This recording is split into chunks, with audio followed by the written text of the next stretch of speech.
Hello, and welcome to the 61st episode of NEOHUMAN podcast. I'm Aga Bahari, ethologist on Twitter and Instagram, and you can follow this show on liveinlimbo.com, iTunes, YouTube, and BitChute. And today with me, I have Alex Vikoulov. Welcome to NEOHUMAN podcast, Alex. Oh, hi. Thank you very much for inviting me over. Yeah, absolutely. It's a pleasure. I've been following some of your posts on Facebook for quite some time. We've been Facebook friends, and it just seemed like a very, very interesting person. And I know that you've had a new book called The Syntellect Hypothesis, 5 Paradigms of the Mind's Evolution. You're wearing the t-shirts of the same book, I believe, right now as well. So definitely want to hear your perspective about everything that is going on with respect to digitization and data and all of that, and talk a little about your book. But let's start with your background, the lives you've lived, the work you've done, and what are you mainly focused on now these days?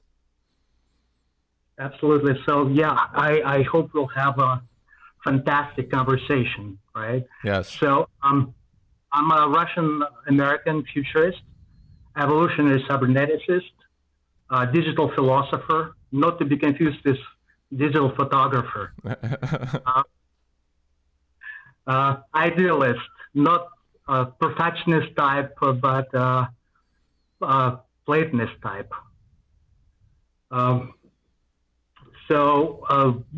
born and raised in Russia, and immigrated to the U.S. in 1994 at the age of 24. Studied humanities at Tom State University back in Russia, and continued my studies here when I came to California. Graduated from Armstrong University with degrees in finance and economics. So my background is mostly in economics. I worked in the corporate world. I worked in the startup world. And now I pretty much on my own run Syntellect Media Group, which is a PR, digital media, and publishing company.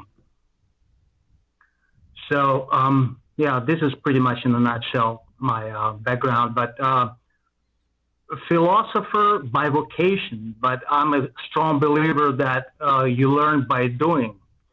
So I pretty much, I had this predilection towards physics and philosophy ever since I was probably a kid. And, it was growing in the background, but for some reason I was like thinking about being economically satisfied and thinking about money and everything in the early age, but it changed since then.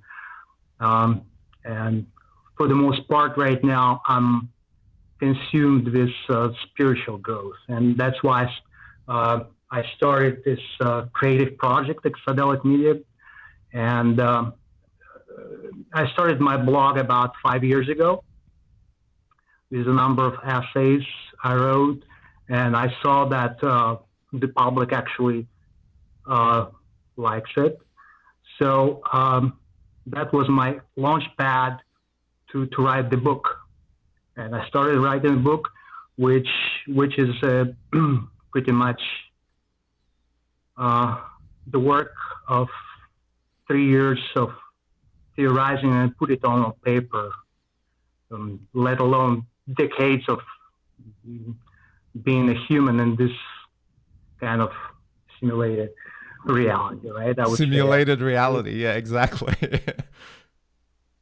We'll talk about later, but that's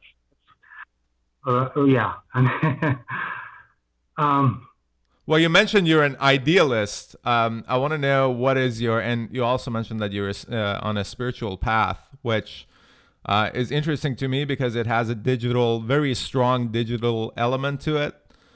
And I'm coming from the same kind of a perspective at this point. What is your ideal objective to reach through this spiritual path? Well, I'm adherent of objective idealism. which is pretty much, which is another name for it is absolute idealism, whose forefather was Georg Hegel, the German philosopher. Yeah, so it's mostly idealistic perspective based on phenomenology.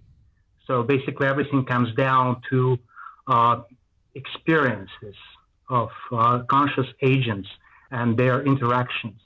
That's what really exists out there. There is no objective reality, basically, out there. Only subjective reality, only subjective points of view. So, computational underpinnings of our reality, which is basically most physicists now come to a consensus that information is fundamental and computational. Universality of computation is the most profound thing in the universe, as theoretical physicist David Deutsch notes. So, this is pretty much, what I stand at. Mm-hmm. And the book that we are talking about is the Syntellect hypothesis. What do you mean exactly by Syntellect? Yes, I'm also showing the link to our viewers, but it's good that there you have it. Very beautifully designed and well thought of. Yes, absolutely. The hardcover 2019. Unfortunately, I don't have the second edition 2020 because I send out so many signed copies at the moment, so I don't even have. I have a replenishment today from Amazon. Amazing. So let's start with, because terminology obviously matters a lot, and there are a number of terms that we're talking about. There is no such a thing as objective reality, which I absolutely agree with, and then it becomes, what is the definition of, for example, hypothesis from your perspective? So these are the kind of things that I'm hoping we can build upon as a result of this conversation for people who might be completely strangers to the idea of digitized mind and hive minds in the way that you're talking about with respect to Syntellect, a synthetic intellect, I would imagine you're talking about, right? Right. Well, first of all, the term Syntellect is composed of syn, as Greek, together, and intellect, intelligence, right? So it's basically like synergy. It says together the intellectual synergy of people and all other conscious agents, right? So Syntellect is basically, it's a civilizational mind. It's or planetary mind in some context.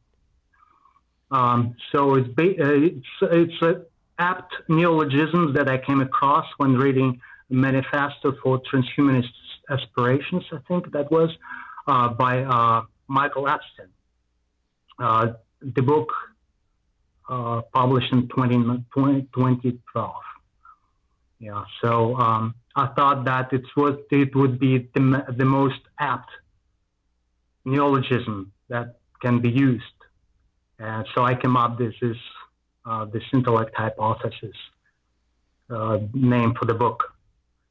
So the subtitle is 5 Paradigms of the Mind's Evolution. So we are storytelling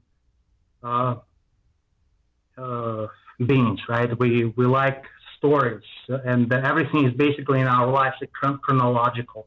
So I decided to come up with this paradigms of evolution for the mind, and it makes sense going back to the Big Bang and starting to plot the evolutionary trajectory of individual minds and later collective intelligence and civilizational minds, right? So we always, any conscious agent is smacked in the middle between its transcendental reality and lower levels of organization. And as we find out, I mean, if you read the book, that basically this is a holistic system. It's non-linear kind of neural network of some sort, right? So chronology doesn't always apply, So we used to think that the Big Bang is the origin of the universe, but it's not necessarily true. I mean, it depends on the perspective. I mean, everything is perspectival. So, it's easy for us to consume this Big Bang origination story, but probably it's the most the truest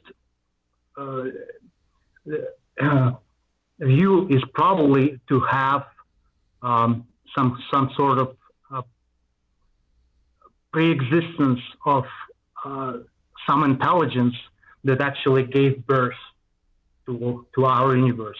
So, as I say in the book, our world, our universe, is one of the possible worlds simulated by absolute consciousness. So, the Omega Point cosmology, to which I dedicate a large part of the book, which is, in the words of one of my favorite philosophers of all time, Terence McKenna, transcendental object at the end of time. So, now, my understanding about, for example, Big Bang that you're saying is that when something becomes a status quo in academia, people just don't fund anything else to be pursued. It becomes a business. Yes, it's a paradigm, and so all the papers, all the academic research, pretty much falls into this mainstream, and by definition confirms the paradigm. So all the fringe academic research is kind of becomes overlooked, you would say. But the most advanced science right now, I would say, lies in the computational physics, in the physics of information, which I'm the big proponent of, digital physics and digital philosophy, which basically originated back in 1948 by a mathematical theory of communication, proposed the seminal paper written by Claude Shannon, who said that information can be quantifiable. So everything became everything could be put in bits, right? Yes and no states. Everything comes down to the binary logic of nature. And this is like universal tongue. Nature speaks in its own kind of language. And we are part of nature. We are part of the same continuum. We are part of this evolving cosmos, so to speak. That's interesting when you say that everything is in bits. However, we have already achieved quantum computing. So maybe everything is in qubits. That's exactly, well, yeah, I mean, see, actually it's a natural kind of computation, right? I mean, so from the spectrum of possibilities, like from the quantum potentiality, nature finds a definite outcome in binary code. So basically, from quantum potentiality to classical actuality of our experience, so that's quantum computation, right? So the choices, the choices are binary, but options are quantum, is what you're saying. Yes, and it all comes down to our experiential self, to our experiential reality. Every single moment, conscious moment, As a matter of fact, I put out there the conscious instant hypothesis. As human beings, we experience about 10 to 30 conscious instants per second, right? And it's kind of like integrated information, information by cognitive science scientist Julie Tonani. It's kind of confluent digital data streams. Integrated information gives rise to this one conscious instant, right? Mm-hmm. And the sequence of conscious instants, that's what represents stream of consciousness for us as human beings, right?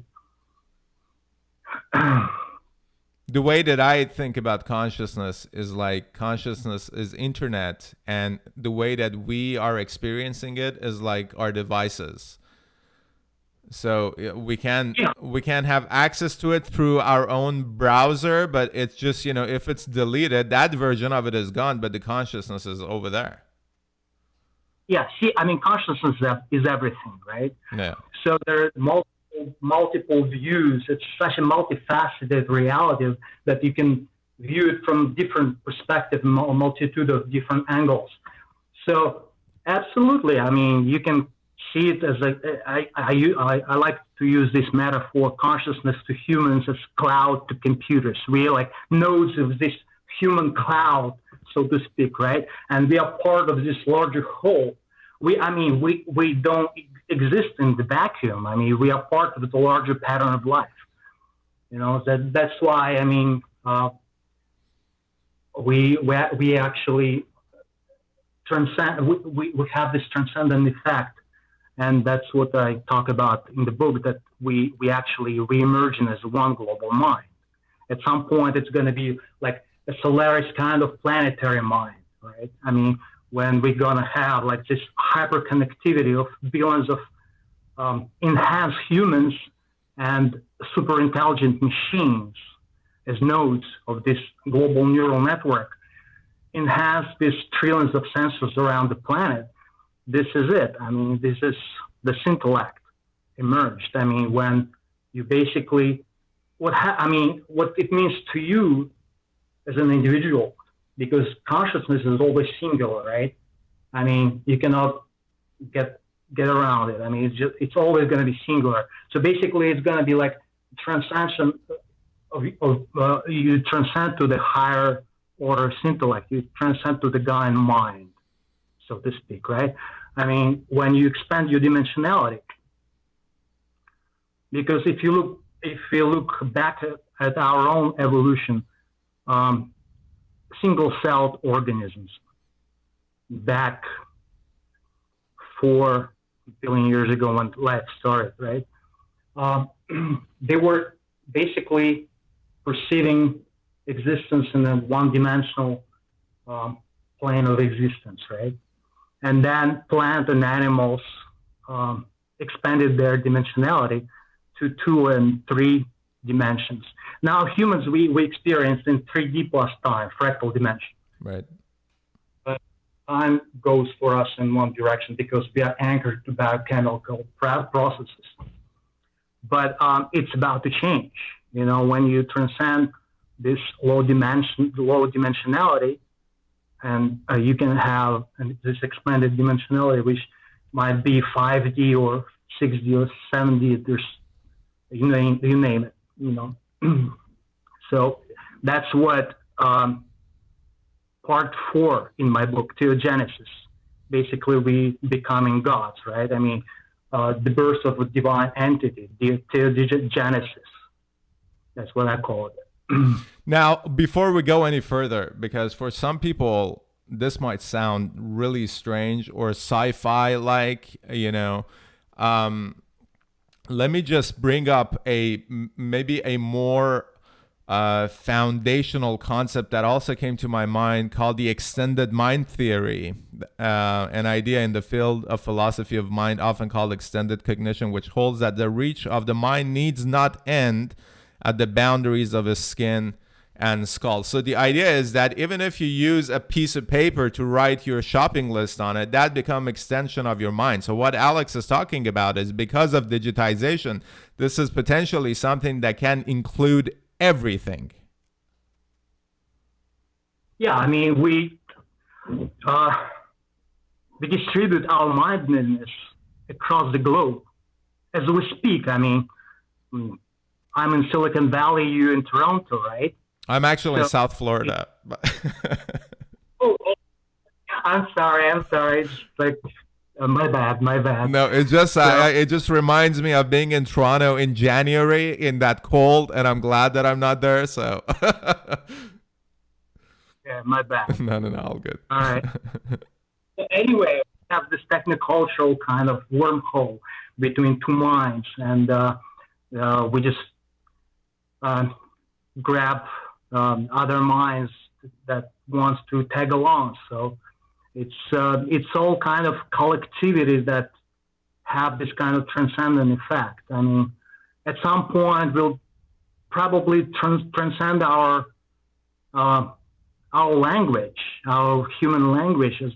I mean, we don't have to speak anymore. I mean, we just like can transmit thought, and we can just be like on the mind broadcasting kind of, frequency, and just communicate telepathically. That's what is called synthetic telepathy. I have some parts of the book dedicated to that as well. Now, that's a beautiful part of it. The scary part of it is that now this conversation that you and I are having through this wormhole, the data of it will be owned by Microsoft at the end of the day, because Skype is Microsoft owns Skype, and data is being collected at this point by centralized structures of authority, whether it's Google or Microsoft or Facebook or Amazon. What is your thought about this ownership of data moving forward, considering we have begun the decade of Internet of Things and big data and ubiquitous computing? I'm extremely optimistic about the future, and that's why you have to add this spiritual dimension, because this is a holistic system, right? So we are all God, in the matter of speaking, right? I mean, we have to put it in quotes, but anyway, I mean, it's just that we all some kind of fractals of this greater cosmic mind. So evolution of patterns is this is how the universe evolves. I mean, it evolves through us, right? And we can have all kinds of interactions. And this is, I mean, even if you have wars, right? This is how the global mind actually put to test all kinds of hypotheses, through us as neurons of the global mind. So you're not worried about it? I don't worry about it at all. I mean, just, then again, I mean, every single individual live in their own virtual perceptual universe, right? So because it's a quantum multiverse, by your thought, you move in a certain trajectory, but all the paths to the ultimate divine is valid.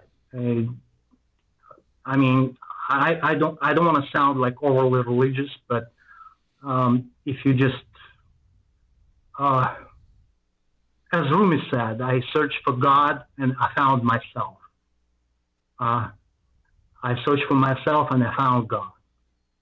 It's all holistic system. I mean, it's like it's sort of typical of the biological brain. I mean, you can have like all kinds of different ideas, and angel on one shoulder, demon on the other. You always have this, kind of different ideas and hypotheses that need to be put to test. But at the end of the day, we figure things out. We're on the right track, nonetheless. I totally agree. And, the spiritual side of all of these things for me, I don't know where it's coming from initially, but it was empowered by the use of psychedelics. And alongside reading and listening to Terence McKenna. Now, you mentioned Terence McKenna. Have you also had any spiritual, religious, however you want to call it, experiences with psychedelics, with the understanding of data and information alongside with Terence McKenna and spirituality that put things together right in front of your face? Well, life is a psychedelic trip. You know,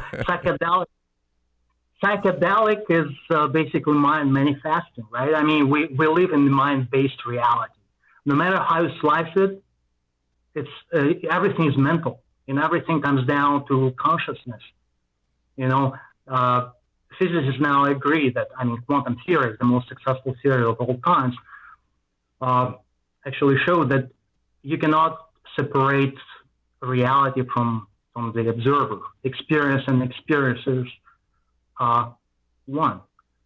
And there's so-called the measurement problem, right? And quantum effect and versus observer effect. I mean, you cannot separate the observers. So it's always the observer that manifests its own reality. It's like in the movie Inception, you create and perceive, right? It's like always like a feedback loop. So this feedback loop, I think, the Ouroboros code. By the way, this is the book by my good friend, digital philosopher Anthony NEOHUMAN. He wrote the Ouroboros Code, and published by Syntellect Media Group, by the way. So, yeah, I mean, consciousness is the totality of feedback loops, basically. So everything comes down to what I call experiential realism. And in terms of psychedelics, I mean, if you find certain venue to explore your psyche, that's great. I mean, we just have to embrace it, this everything. As a matter of fact, I mean, as humankind, we experience multiple, actually we experience two major singularities. And we're in the midst of so-called cyberdelic singularity as we speak. The first singularity, according to Kevin Kelly, Wired magazine founder and editor, technoprophet himself, was back 50,000 years ago with the invention of language, linguistic singularity. It's when, how can you explain a Shakespearean limerick or Shakespearean passage to an ape? It's just completely inconceivable, right? So that was a linguistic singularity for human species.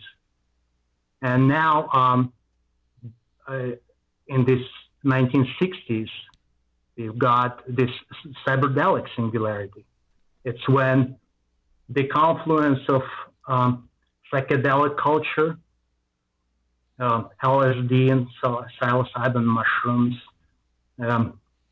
mescaline, etc.,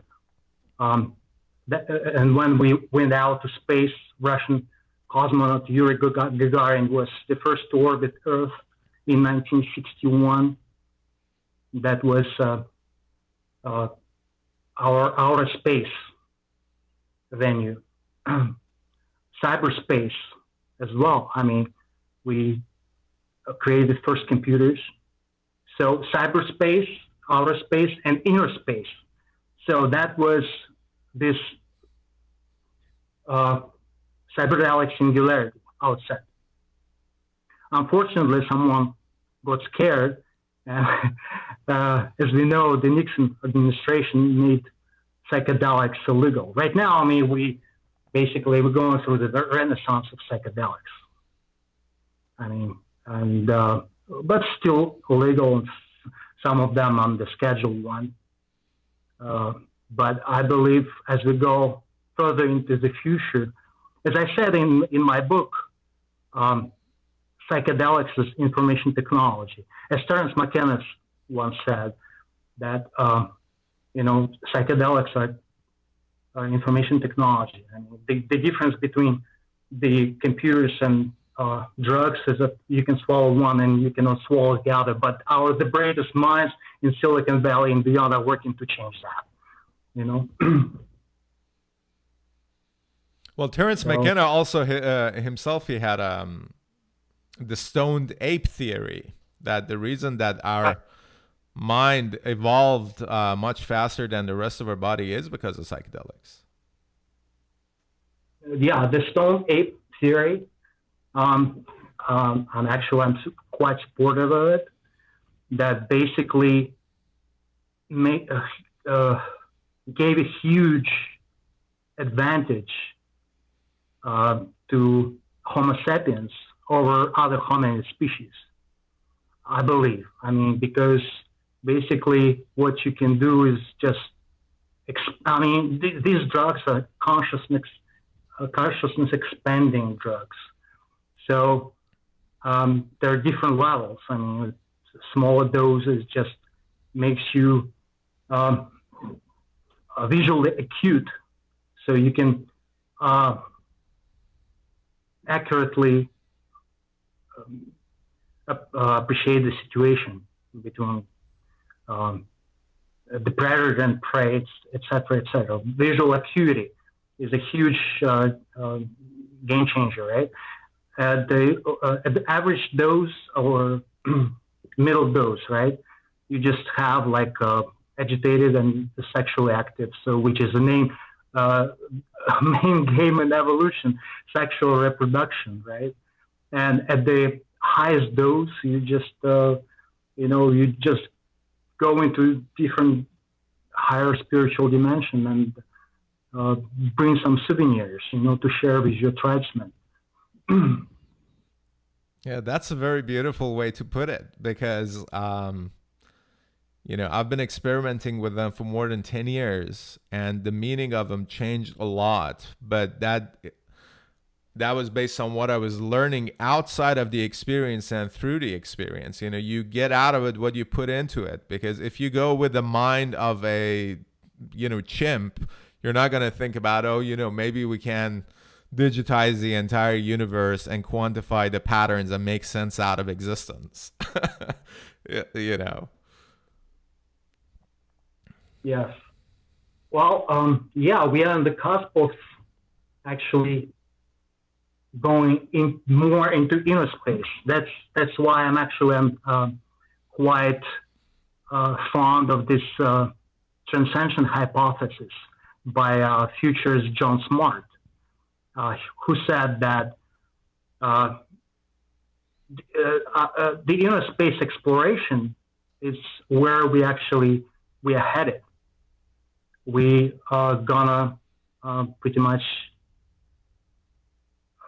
have more computational density and basically become virtual minds, substrate independent digital minds. But for that, you have more computational density, to use black hole physics to go inside.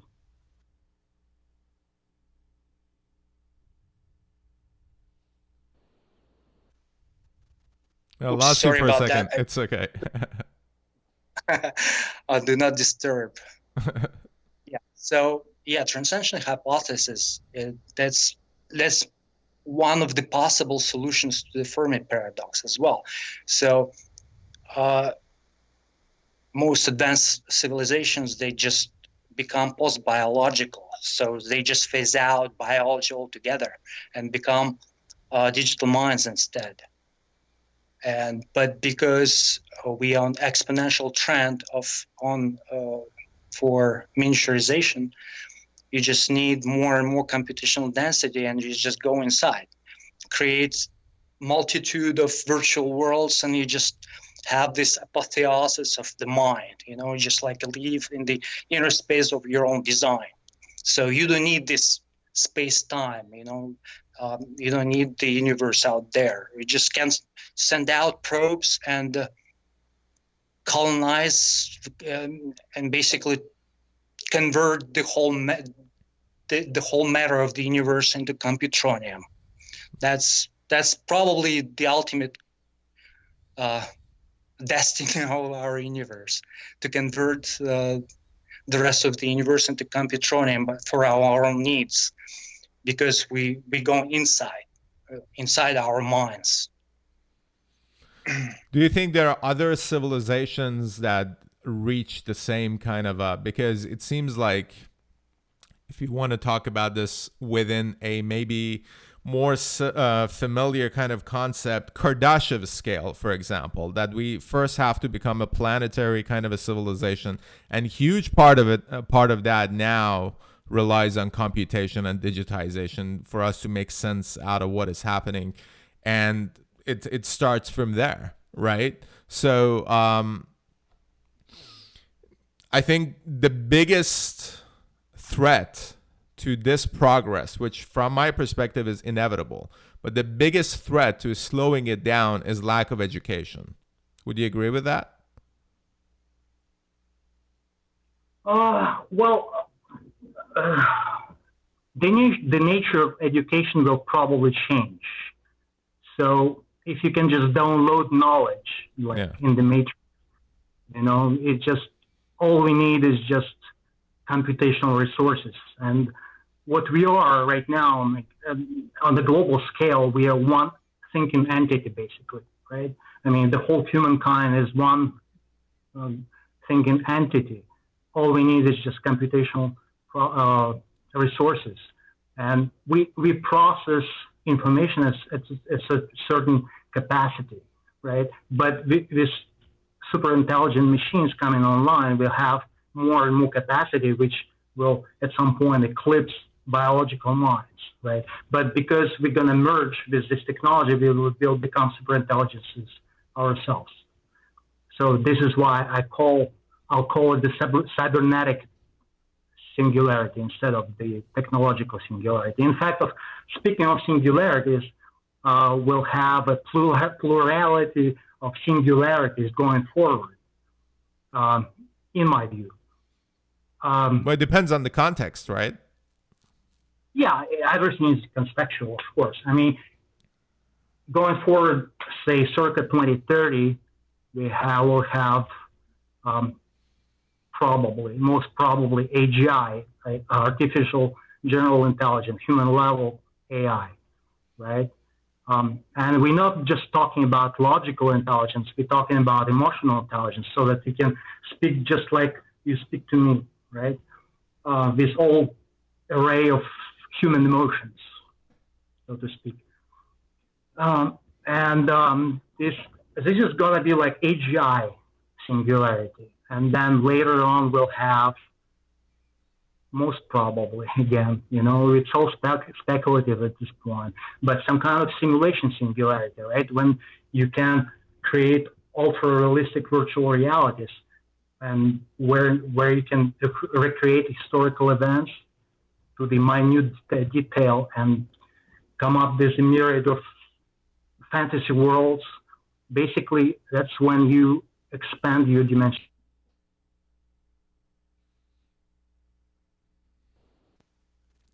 Okay, let me put it on do not disturb. I apologize. It's all good. Yeah. Okay. So the simulation singularity, which is pretty cool, right? About I don't know. Let's put 2035, circa 2035, when mind uploading will become reality, pretty much. When we all have some kind of personal exocortex on the cloud, and by the end of 2040,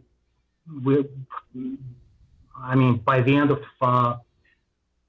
2030s, we'll probably have this thinking predominant on the cloud. But because it's not limited by our cranial capacity, our biological wetware, we can extend indefinitely in the computational capacity of our own minds. And that's how we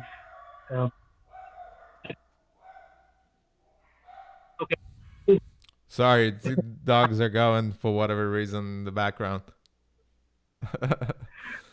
And you give us to get to the point of mind uploading and creating basically our own versions of reality. First, in a more, it's like a VR experience, but at some point, the idea is that you wouldn't be able to even tell the difference between what's virtual and what's real. And you give it about 15 years. Yeah, something like that. I mean, I already have like virtual reality headset where I meditate regularly, and it's already pretty awesome, right? But I mean, we, as I said, I mean, human beings have only 10 to 30 conscious instance per second, and high resolution of our vision is only just like the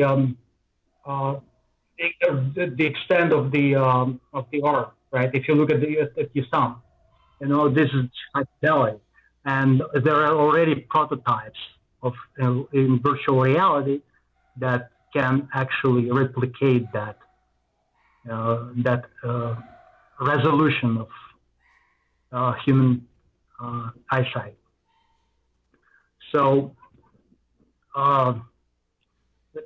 it's gonna be like multi-sensory virtual reality, of course. I mean, tactical and tactile. I mean, and we have all kinds of augmented reality.